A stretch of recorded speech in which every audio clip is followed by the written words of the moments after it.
Et bonjour à toutes et à tous, il est 8 heures. Bienvenue au Crypto Café, là où l'info éco, la macro et les cryptos se croisent chaque matin. C'est lent et c'est encore plus lent. Les résultats éco étaient bons. Pour une fois, les opérateurs se sont pas bananes.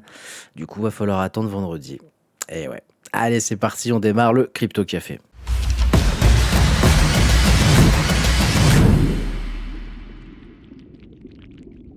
Allez, comme d'habitude, on commence avec le Fear and Greed Index qui est à 25. On est toujours dans la peur. Bon, ça fait quand même un long moment quand même qu'on est dedans. On va cliquer dessus, on va regarder un petit peu le graphique. Ouais, ça fait quand même depuis un peu plus d'un mois maintenant. Ça va bientôt faire un mois et demi. Oui, ça fait un mois et demi qu'on est dans cette peur, extrême peur, même plus de 2 mois quasiment. C'est lent. Je sais. Beaucoup s'impatientent, mais c'est pas parce que vous impatientez que le marché va repartir, très clairement. Et ouais, et ouais, bienvenue dans un marché baissier. Ça fait un moment qu'on y est, mais bon, il faut le rappeler de temps en temps, ça fait pas de mal pour comprendre ce système. Allez, côté des ETF, écoutez, bah, il n'y a rien. Il y a eu 1 980 000 qui sont rentrés sur Bitcoin hier. Alors bon, j'attends la petite mise à jour cet après-midi, mais bon, bah, c'est creux, c'est mort, c'est vide. La Bitcoin dominance qui est à 58,6%, Ethereum à 10,3% et les autres à 31%. La Bitcoin dominance qui n'a pas l'air de vouloir baisser fortement, ça n'a pas l'air de vouloir laisser trop de place. Bon, dans un sens, c'est pas forcément une mauvaise chose, mais bon, on aimerait un petit peu plus de volatilité quand même, hein. Bah oui, pour les traders, on a besoin de pouvoir se positionner. Néanmoins, on va regarder le prix des crypto-monnaies. Ce matin, on a un Bitcoin qui est à 69 500 dollars quasiment. Ça bouge pas trop. On a un Ethereum à 2028 dollars. Qu'est-ce qu'on a un peu de sympatoche? J'ai vu ce matin, voilà, Hype qui prend 8,30% et qui décolle et quasiment à 20% sur 7 jours. Se rapproche gentiment des 40 dollars. Ça fait un moment, hein, je vous en parle. J'arrête pas de vous en parler de Hype. Pour moi, il y a un très gros potentiel depuis longtemps, hein. On parle de DEX, on parle de finances décentralisées, de DeFi, on parle d'être vraiment hors radar, entre guillemets encore une fois, mais il y a vraiment un très gros potentiel dessus, l'écosystème est monstrueux. Et ils vont récupérer beaucoup de liquidités de beaucoup de plateformes et d'autres DEX, je pense, hein. Pour moi, c'est les leaders, très clairement. Ensuite, qu'est-ce qu'on a de sympatoche? Écoutez, bah, ça va être un peu creux ce matin, j'ai l'impression. On a Sui qui prend 2%. Sui, mon ami, j'aimerais bien que tu repartes dans les plus hauts, toi aussi, très clairement. On a Zcash qui perd 3,77% à 205 dollars. On va en parler un petit peu à la fin de cette matinale. J'ai trouvé une petite news juste avant de lancer. J'ai dit, oh, bah tiens, on va en parler. Ça peut être très intéressant. Également, le Toncoin qui prend 2,30%. Bon, pas trop d'espoir non plus dans lui. Il faut pas déconner de trop non plus. Polkadot qui prend un petit pourcent. On a Tao qui prend 4,44%. On est à 203 dollars. Détente. Tranquille le chat. Sky qui prend 4,44% également. Qu'est-ce qu'on a? Est-ce qu'on a un petit peu de push, un petit peu de choses croquinettes, un petit peu de coquin? ICP qui perd un petit pourcent 32, mais bon, il a fait un joli up quand même, faut pas déconner. J'aime bien, moi j'aime bien cette crypto. Il y en a plein qui me disent ouais, bah, j'aime bien. J'aime bien, il y a un projet sympa, c'est assez ancien. Écoutez, il faut pas pousser mémé dans les orties, comme dirait l'autre. Donc à un moment donné, bah, il faut aussi sélectionner ses projets. Je pense qu'il y a un petit peu de potentiel dessus. On en parlera peut-être plus tard. Allez, côté du calendrier économique et le secteur traditionnel, aujourd'hui, on a les inscriptions hebdo au chômage. Écoutez, les opérateurs qui prévoient une très légère augmentation. Est-ce que ça va faire bouger le marché ou non? Bon, on est jeudi, j'y crois pas trop, au vu des résultats d'hier qui sont, bah, j'ai envie de dire, perfects, hein. C'est perfect. Légère augmentation, encore une fois, des stocks de pétrole brut. Bon, rien de trop méchant. On va aller faire un petit tour quand même de l'US Oil qui a encore augmenté, bien évidemment. Bah, je vous avais dit ça. Je doute que ce soit terminé comme ça. Ça va pas s'arrêter comme ça, les gars. Faut pas déconner. Demain, bien évidemment, on en reparlera. On aura le PIB trimestriel PCE Core. Ça m'intéresse très fortement. C'est pareil, ils attendent pas trop de mouvements. Non. Non, non, non, non, non, non, ça, je suis pas d'accord. Là, pour le coup, je suis pas d'accord. On verra ça gentiment. Allez, côté des news crypto ce matin, écoutez. Bon, allez, on commence avec ça. Donc, on a un trader, Josh Rager, Rager, peut-être, je sais pas. Je pourrais pas le prononcer. Je vais pas écorcher trop son nom. Trader en crypto-monnaie affirme que le cycle de 4 ans du Bitcoin n'est plus ce qu'il était. Bon, alors, moi, ce genre d'article, je fais très attention. D'un cycle à l'autre, forcément, c'est plus le même. Déjà pour commencer, ça je vous en ai déjà parlé plein de fois. C'est vrai je sais il y a des gens qui me disent mais les cycles, ça n'existe pas, etc. Si les cycles existent de toute façon, et dans ce titre-là, il ne dit pas que le cycle n'existe pas, il dit que le cycle n'est plus ce qu'il était. Mais d'un cycle à l'autre, encore une fois, ça change à chaque fois. Les scénarios changent. Donc bien évidemment que le cycle n'est plus ce qu'il était. Mais ça reste néanmoins un cycle et qui est respecté jusqu'à présent. Donc, bon, on va pas se prendre la tête 10 000 ans, hein, j'ai envie de dire. Chacun voit ce qu'il veut y voir. Moi, quand je vois éminent trader de crypto-monnaie et cofondateur d'une application de copilote de trading IA, vous connaissez mon amour pour les bots, bien évidemment. Bots qui deviennent dans 99,99% des cas obsolètes au bout de 3 à 4 mois. Bah bon, voilà, tout simplement, hein. Encore une fois, le marché, quel qu'il soit, hein, que ce soit crypto, que ce soit traditionnel, que ce soit forex, que ce soit ce que vous voulez, je m'en fous. Il n'est pas drivé par des IA et des robots, hein. Il est drivé par des émotions humaines. Donc, bon, tant qu'on n'a pas des IA qui font de l'émotion, moi, je suis pas inquiet.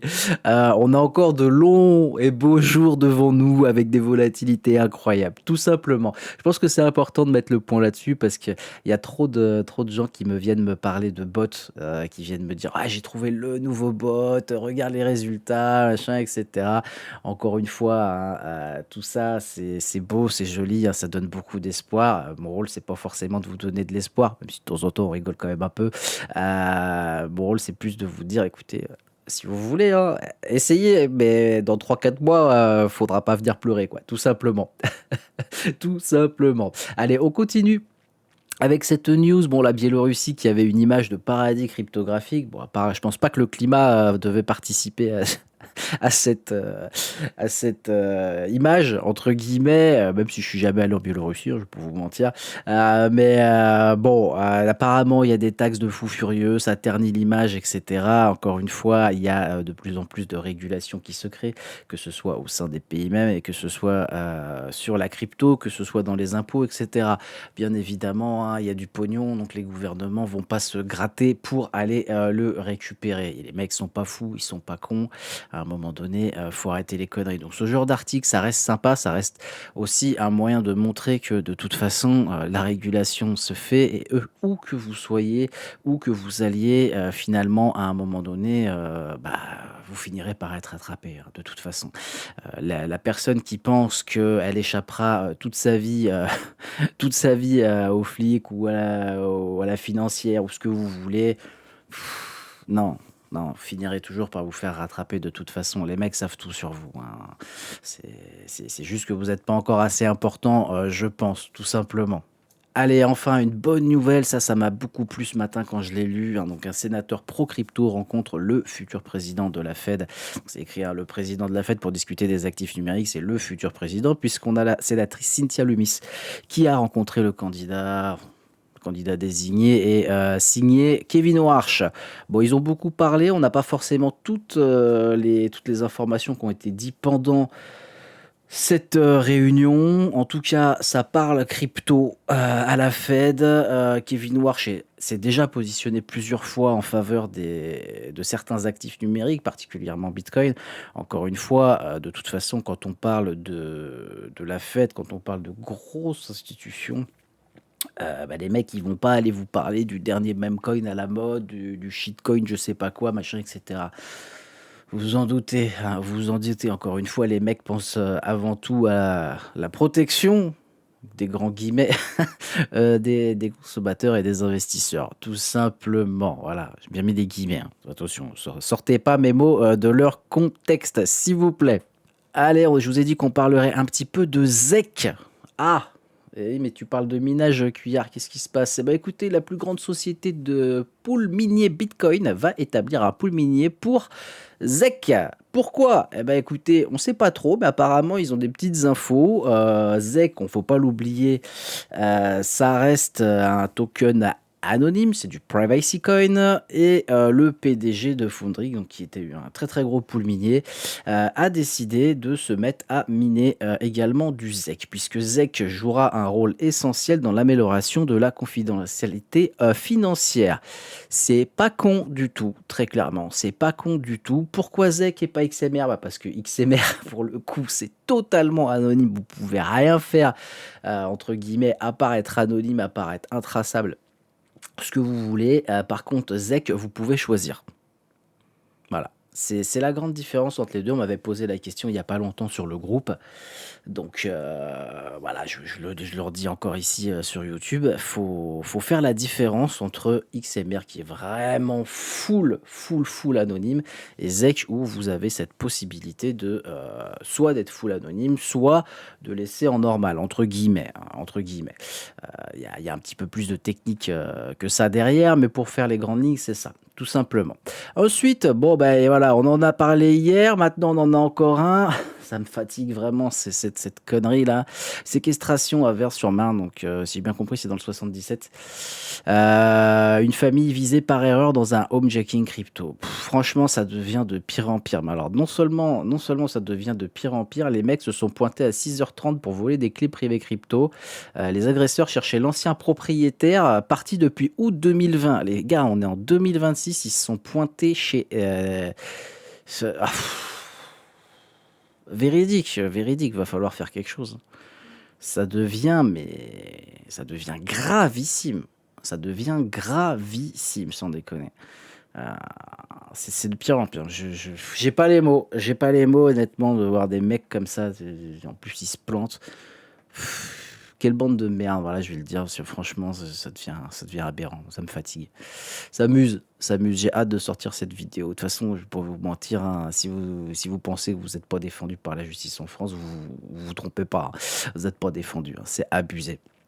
C'est abusé, donc vous savez ce que je pense.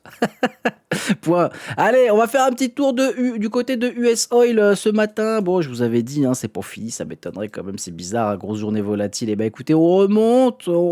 Voilà, ce matin, on est à 93 dollars le baril, quasiment. On a fait une mèche à 96. Écoutez, on va voir ce que ça va dire. On a un mini gap ici, on en avait ouvert un arc comblé, machin. Moi, je pense que c'est pas fini, hein. J'y crois pas à cette affaire, hein. Peut-être qu'on pourra corriger ou quoi, remonter. Je sais pas comment ça va se passer honnêtement, mais j'ai pas l'impression qu'ils veuillent terminer ce bordel, hein. J'ai vraiment pas l'impression, malgré tous les dires, tout ce que vous voulez. Moi, j'y crois pas. Non, non, non, je le dis, je le répète. On verra ce que ça dira. Encore une fois, je peux me tromper. C'est vrai que, bah, en termes humains, ça serait bien que ça s'arrête le plus vite possible.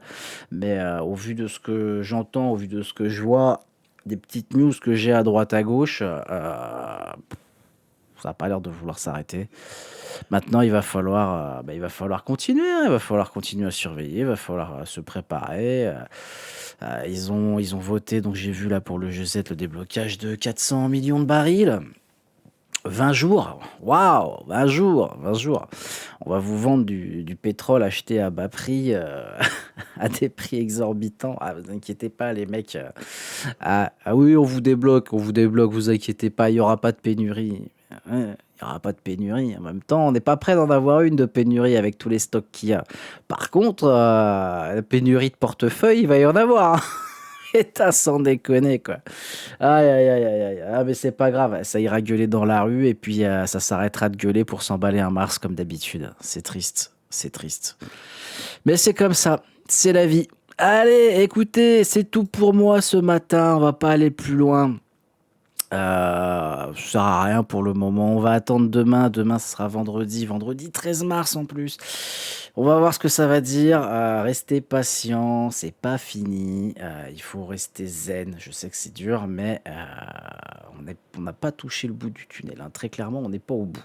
Donc ça va bien se passer comme d'habitude. Et puis, une fois que ça commencera à répéter vraiment, là, on pourra reprendre un peu d'euphorie, on pourra reprendre encore plus le sourire. Je vous souhaite à toutes et à tous une excellente journée et je vous fais une bise.